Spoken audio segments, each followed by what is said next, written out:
In the mid-1990s, music was at a crossroads. Grunge was dead, the bagpipe craze had run its course, and people were looking for a new sound. In a complicated era of sex scandals and exploding technology, many longed for the simpler days of barbershop quartets and a cappella. Of the literally millions of a cappella groups that sprung up around this time, by far the most popular was Boys to Men. But another of them was Lake Shore Jive. I'll never forget the first time I heard Lake Shore Jive.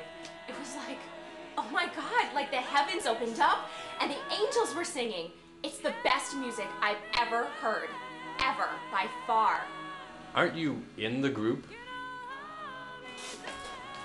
But behind the glamour and the smiles lies a sordid tale of 14 singers who, frankly, didn't always like each other very much. Hey, it's just the usual story, man. Sex, drugs, and a cappella. Join us as we go behind the music with Lake Shore Jive.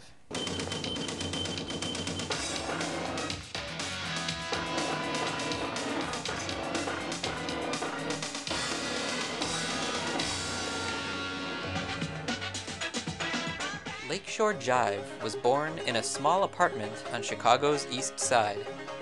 The middle 14 of 92 children, early life was tough for Jive.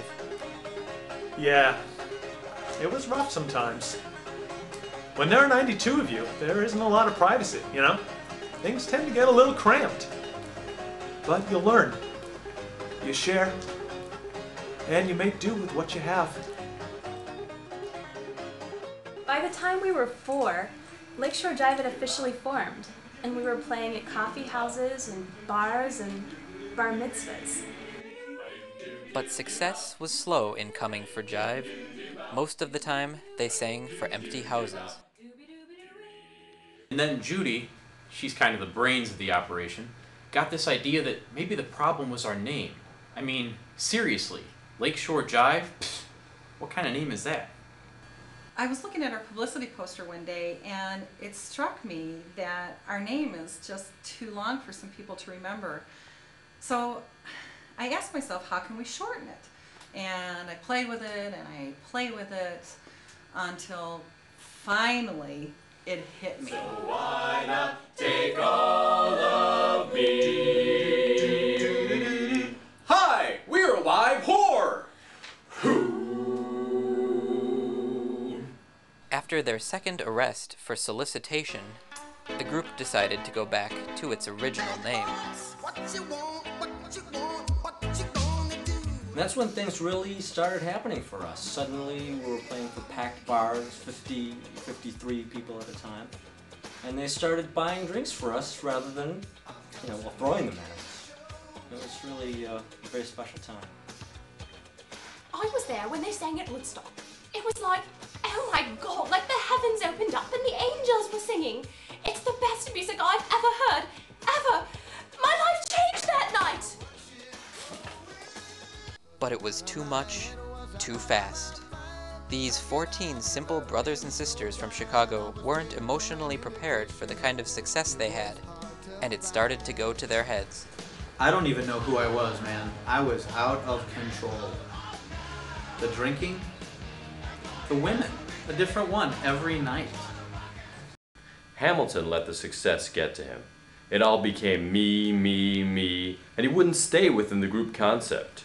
Walk down that lonesome road all by myself. I mean yourself. Oh. And then there was Jason's substance abuse problem. He became addicted to Altoids.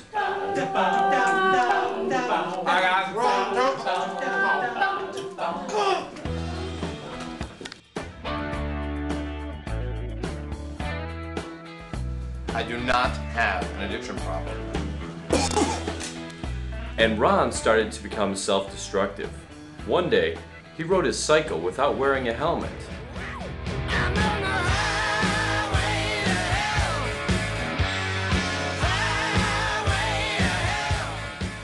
And then there was David's problem. We all knew David had a deep, dark secret, but I don't think any of us realized how terrifying it was. I see wet people.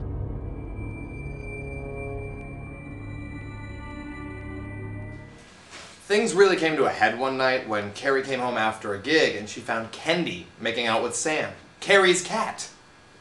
What a wench. I mean, she had her own cat. That wasn't enough for her. She had to have mine too. And now I'll never trust Sam again.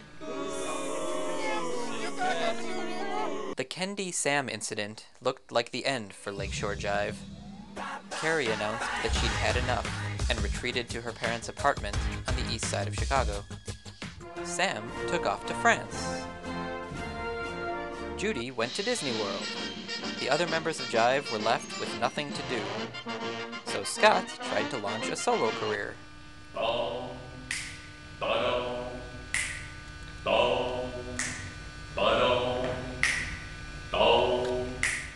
And Ron decided to bike across country. On the road again. But then, a remarkable, almost miraculous thing happened. Something that changed the course of Lake Shore Jive and music forever. The Vittum Theater said we could sing there if we paid them. It was all the motivation Jive needed. They put aside their differences and made up. They've been together ever since, and the rest is a cappella history. In the end, it doesn't matter whether you have fights. Everyone has disagreements. That's show business. The important thing is that we got through it, as a group, as a family. I think we realized that when all is said and done, it isn't about the money. It isn't about how many albums you sell or how many concerts you sell out. It isn't about the spotlight or the glamour or the glory. In the end, all that really matters is that we have our music and we have each other.